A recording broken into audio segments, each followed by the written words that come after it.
Hi అండి. ఈ video మా వారి బర్త్‌డే రోజు మేము ఎలా సెలబ్రేట్ చేసుకున్నామో ఈ వీడియో అండి చూడండి, చాలా బాగుంటుంది. మా వారి బర్త్‌డే మొన్నేమో జూలై 12న అయిందనమాట, శుక్రవారం. ఆ రోజు అమ్మవారి గుడికి వెళ్దామని చెప్పి మేము అనుకున్నామండి. అప్పుడు మా ఫ్రెండ్ చెప్పారనమాట, మొగదారం మహాలక్ష్మి టెంపుల్ చాలా బాగుంటుందని చెప్పారు. అందుకని ఋషికొండ వెళ్ళే రూట్లో సాగర్ నగర్ దగ్గర ఎండాడ గ్రామంలో ఉందండి ఈ టెంపుల్. టీటీడీ వెంకన్న స్వామి టెంపుల్ ఉంది కదా, ఇంకా ముందే ఉంటుందన్నమాట. చాలా బాగుందండి. ఎదురుగుంట బీచ్ ఉంటుంది. చాలా ఆహ్లాదకరంగా ప్రశాంతంగా ఉంటుందన్నమాట గుడి అంతా కూడా. ప్రతి మంగళవారం ప్రతి శుక్రవారం కూడా భక్తులు చాలా ఎక్కువ మంది వస్తూ ఉంటారండి. ఉదయం పూట ఏమో 5:30 నుంచి 10:30 వరకు ఓపెన్ చేసి ఉంచుతారు దర్శన వేళలన్నమాట. అలాగే సాయంత్రం 5 నుంచి 8:30 వరకు ఉంటుందండి. అలాగే లలిత సహస్ర పారాయణం కూడా చేస్తారు మహిళలు చాలామంది వచ్చి.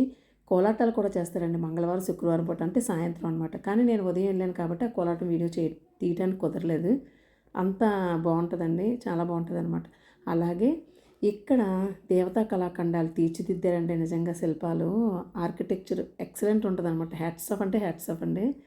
అంటే మన రాసులు ఉన్నాయి చూసారా, ఆ రాసుల యొక్క అధినేతలు అవన్నీ చెక్కారు. అలాగే విష్ణుమూర్తి యొక్క అవతారాలు ఎక్కడ చూసినా మీకు పద్మాలు, అలాగే స్వస్తిక్లు, కమల పువ్వులు ఇవన్నీ కూడా తీర్చిదిద్దడం జరిగిందండి. అలాగే గజరాజులు ఈ ఆలయాన్ని మోస్తున్నట్టుగా గజరాజులు ఉంటారు. అలాగే సాగరం ఎదురుగా ఉంటుంది కదండి సముద్రం, అందుకని సాగర కన్యలు, సాగరుడు అవి కూడా తీర్చిదిద్దారు. అలాగే వటపత్రంలో కృష్ణుడు ఉన్నట్టుగా అదొక శిల్పం చాలా బాగుందండి. అలాగే కాలుడు ఎడంవైపు రౌద్రంగా ఉంటారట, కుడివైపు సౌమ్యంగా ఉంటారటండి, అలాంటివి అనమాట. అలా ఎదురుగుంట ఇలా మహాలక్ష్మి టెంపుల్ ఉంటుందండి, చాలా బాగుంటుంది. అసలు యాక్చువల్గా మొగదారం అనమాట. ఈ తల్లి ఫస్ట్ మొగదారం కింద వెలిసిందటండి, ఒక రావి చెట్టు కింద. అక్కడే భక్తులు పూజలు అవి చేసుకునేవారట. అయితే ఆ తల్లికి ఒక గుడి కడదామని గ్రామ ప్రజలందరూ అనుకున్నారట. కానీ ఆ తల్లి ఎవరికో కల్లో కనిపించి, నాకు గుడి వద్దు, నేను ఈ చెట్టు కిందే ఉంటాను, నేను మీకు ఇలాగే దర్శనమిస్తాను అని చెప్పేసి అంటారట. అయితే ఆ తల్లి అవతారాల కింద లక్ష్మీదేవిని, దుర్గాలమ్మ తల్లిని, అలాగే సరస్వతీదేవి, నూకాలమ్మ వారిని, ఈ ముగ్గురమ్మల గుడులు కట్టారటండి. ఈ ముగ్గురమ్మల గుడుల సముదాయాన్ని మొగదారమ్మ మహాలక్ష్మి టెంపుల్ అంటారనమాట. ఆ టెంపుల్కి వెళ్ళేవని దర్శనం అది చేసేసుకుని, ముగ్గురమ్మల్ని కూడా దర్శనం చేసుకొని, మొగదారమ్మను కూడా దర్శనం చేసుకొని, మేము వచ్చే దారిలోనే అక్కడ బీచ్కి ఆనుకొని టిఫిన్స్ అవి బండి మీద అమ్ముతారు చూసారా, అదే ఒక వ్యాన్ తీసుకొచ్చి అమ్ముతారు కదా, అబ్బా భలే ఉందండి, టిఫిన్ చాలా బాగుంది. అక్కడ మేము వెళ్ళే టైమింగ్స్లో కదా వెళ్ళాము, అక్కడ కూర్చొని చక్కగా టిఫిన్ అది తినేసి, దోశలు అవి చాలా బాగున్నాయి, అవి తినేసి ఇంటికి వచ్చామండి. ఇంటికి వచ్చాక నేను లంచ్ ప్రిపేర్ చేశాను అనమాట. అంటే పులిహోర చేసి శనపప్పు గారెలు, మినపప్పు గారెలు వండాను. స్వీట్లు తీసుకొచ్చారు మా ఇంట్లో, ఎలాగ స్వీట్లు సేల్ అవ్వండి అసలు, అవి చేసాను అనమాట. చేసాక మేము మ్యాట్ని సినిమాకి వెళ్ళాలన్నమాట. మా చిన్నోడేమో భారతి 2 సినిమా టికెట్లు తీసాడండి, అందుకని చెప్పి మేము సినిమాకి వెళ్ళాలని చెప్పి నేను గబగబా వంటలు అవి చేశాను అనమాట. వంటలు చేశాక అవి పట్టుకొని మా వారు గాజువాకి వెళ్ళారు. మా అత్తయ్యగారు మావయ్య గారి దగ్గర బ్లెస్సింగ్స్ తీసుకోవడానికి వెళ్ళారండి. వెళ్ళొచ్చేలోపు నేను అన్నీ ప్రిపేర్ చేసుకొని మేము రెడీగా ఉన్నాం అనమాట. ఇదిగోండి బ్లెస్సింగ్స్ తీసుకున్నారు. ఎప్పుడైనా సరే మన పుట్టినరోజులైనా, మన మ్యారేజ్ డేలు ఇలా వచ్చేటప్పుడు పెద్దవాళ్ళ ఆశీస్సులు తీసుకోవాలండి.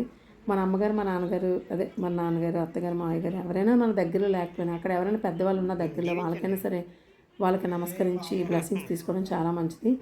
మన పెద్దవాళ్ళ బ్లెస్సింగ్స్, పాజిటివ్ వైబ్స్ మన మీద ఉంటే మనం చాలా డెవలప్ అవుతాం. ఆ పాజిటివ్ ఆరా ఎప్పుడు కూడా మన మీద ఉండాలండి. ఉంటే మాత్రం మన పిల్లలు మనం చాలా బాగుంటాం అనమాట. అందుకని కంపల్సరీగా బ్లెస్సింగ్స్ అవి తీసుకొని, ఇదిగోండి మధ్యాహ్నం మేము సినిమాకి వచ్చామన్నమాట. చిత్రాలయ ఐనాక్స్ టికెట్లు తీసాడు మా చిన్నోడు. వచ్చామండి. కానీ నాకైతే సినిమా పెద్దగా నచ్చలేదు. భారతీయుడు చాలా బాగుంటుందండి. భారతీ 2 అంటే చూడొచ్చు కానీ చూసినట్టుగా అనిపిస్తుంది అనమాట. అంతా లంచం కోసమే కదా, అందుకు నాకు పెద్దగా లాగలేదు. దీని మీద కలికి సినిమా బాగుందని అనిపించింది నాకైతే. ఆ సినిమా కూడా చూసుకున్నామండి.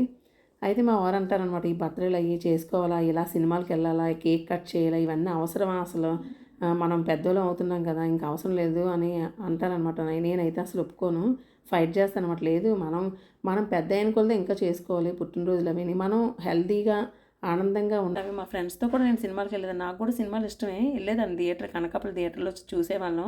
అలా నా పెళ్ళైన తర్వాత గాజువాక్ థియేటర్లో కూడా నేను సినిమాలు మా వారు తీసుకెళ్ళేవారండి, అలా చూసేదాన్ని అనమాట సినిమాలు అవి.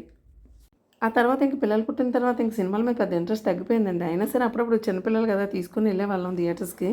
కానీ మా వాళ్ళు అంటారనమాట, ఐనాక్స్ థియేటర్లోని అలా చూడాలంటారు. మా వారు అంటారు, ఎక్కడ చూసినా సినిమా కదా అంటారు.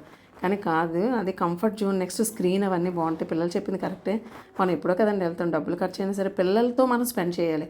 వాళ్ళు ఇప్పుడే కదా మనతో కూడా స్పెండ్ చేయాలనుకుంటారు. తర్వాత వాళ్ళకు జాబ్ వచ్చి పెళ్ళిళ్ళైన తర్వాత మనతో స్పెండ్ చేయడానికి అవ్వదు. వాళ్ళకు కూడా ఒక జీవితం ఉంటుంది. మనం కూడా వాళ్ళని ఫ్రీగా వదిలేయాలండి. అందుకని వాళ్ళు ఉన్నంతసేపు వాళ్ళతో మనం స్పెండ్ చేయడానికి మనం ప్రిపేర్డ్గా ఉండాలి. నేనైతే అలాగే మా పిల్లలు ఉన్నంతసేపు కూడా వాళ్ళతో స్పెండ్ చేయడానికే ఉంటాను. టీవీ కూడా వాళ్ళతోనే నన్ను పిలుస్తారనమాట. వాళ్ళతో పాటు నేను టీవీ కూడా వాళ్ళతో పాటు చూస్తాను, అంతలా స్పెండ్ చేస్తాను. నేను చిన్నప్పుడు చదువుకునేటప్పుడు కూడా నైట్ టైం వాళ్ళ దగ్గరే ఉండేదాన్ని. అంటే ఓవర్ నైట్స్ ఎప్పుడైనా చదివేటప్పుడు వాళ్ళ దగ్గరే ఉండేదాన్ని. అంత సపోర్టివ్గా మనం ఉంటేనే పిల్లలు బాగుంటారని నేను అనుకుంటానండి. అలాగే తర్వాత ఇంక మేము ఆ సినిమా చూసుకొని అలా షాపింగ్ అది చేసాం అనమాట. మా చిన్నోడు అలా కొంచెం ఏవో స్నాక్స్ అవి తిన్నాడు. వాడు మా KFC ఇలాంటివన్నీ తిన్నాడు. అది అయిపోయిన తర్వాత ఇంక ఇంటికి వస్తే, ఎందుకంటే డిన్నర్ ఇంకా బయటని తినలేదనమాట. మేము లంచ్ కూడా గాబరాలో సరిగ్గా తినలేదు, అందుకే అదంతా ఉన్నదనమాట. నైట్ ఇంకా అవి చేసేద్దామని చెప్పి డిన్నర్ చేయలేదండి. ఇంటికి వచ్చాక కేక్ కట్ చేశారనమాట మా వారు. మా పక్కనే మా మరిదాలు ఉంటారు కదా, అలా మేమే ఏదో సెలబ్రేట్ చేసేసుకుంటాం. అలాగే మా ఇంట్లోకేమో ఇలాగ చిన్నపిల్లలు వచ్చారనమాట, 4 రోజులైంది. వాళ్ళ సమక్షంలో ఇలా కేక్ కట్ చేసి ఏదో అలా సెలబ్రేట్ చేసుకున్నామండి. అందుకే మన వయసులో అయిపోయాయి కదా, ఎవరో ఏదో అనుకుంటారని మొహమాట పడి మన ఆనందాన్ని మనం దూరం చేసుకోకూడదండి. ఎవరైనా మనకు కష్టం వచ్చినప్పుడు ఎవడో మనకు వచ్చి మన కష్టాన్ని ఎవ్వరూ కూడా నివారించరండి. ఇంకా బలహీనతగా చూస్తారనమాట. మన కష్టాలు చూసి బయటికి ఓదార్చినా సరే లోపల చాలా ఆనందపడిన వాళ్ళు ఎక్కువగా ఉన్నారు. అందుకని ఎప్పుడు కూడా మన బలహీనతలు, అంటే మన కష్టాలను ఎప్పుడు ఇంకొకరికి ఎవరికి చెప్పుకోకూడదు.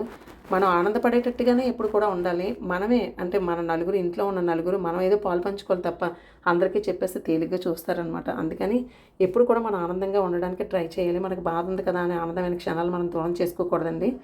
Bye friends. మీకు వీడియో నచ్చితే సబ్స్క్రైబ్ చేసుకోండి ఫ్రెండ్స్. Bye bye.